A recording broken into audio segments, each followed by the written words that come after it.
Is the international communist movement the total of the sum of its parts?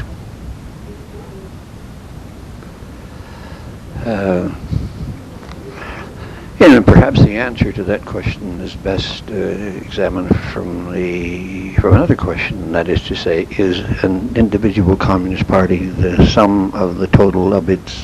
subcommittees, or the total of the sum of its clubs, or the total of the sum of its membership? Or in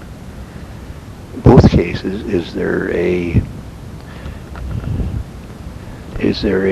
political requirement that supersedes adding up sums of totals, and it begins from the point of view of requirements and laws which bear upon the decisions, irrespective of the strength or weaknesses of its subjective elements at a particular time? And that this question is complicated and devious is I guess explained by the fact that the movement as a whole engaged in an argument around this matter for quite some period of time leading up to the events in the crisis of communism, or the crisis of socialism in Eastern Europe and the Soviet Union. But if you look back, you would notice, and I think find that that in answering that question from one position as against another position, that is the position that A, we are the sum of the total of our parts, and that internationalism arises out of a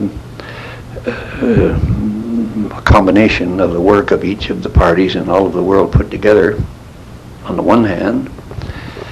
and the view that internationalism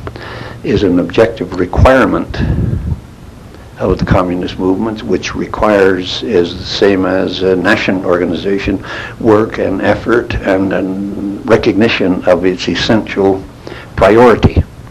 in the movement. Let's say around these two questions, I think some of the ideological differences that surfaced found their most advanced expression, and that's a question we need to settle in our own minds. That is to say, will internationalism arise as a result of the work of each party, or is the struggle for internationalism intimately bound up with the success of the work of each party?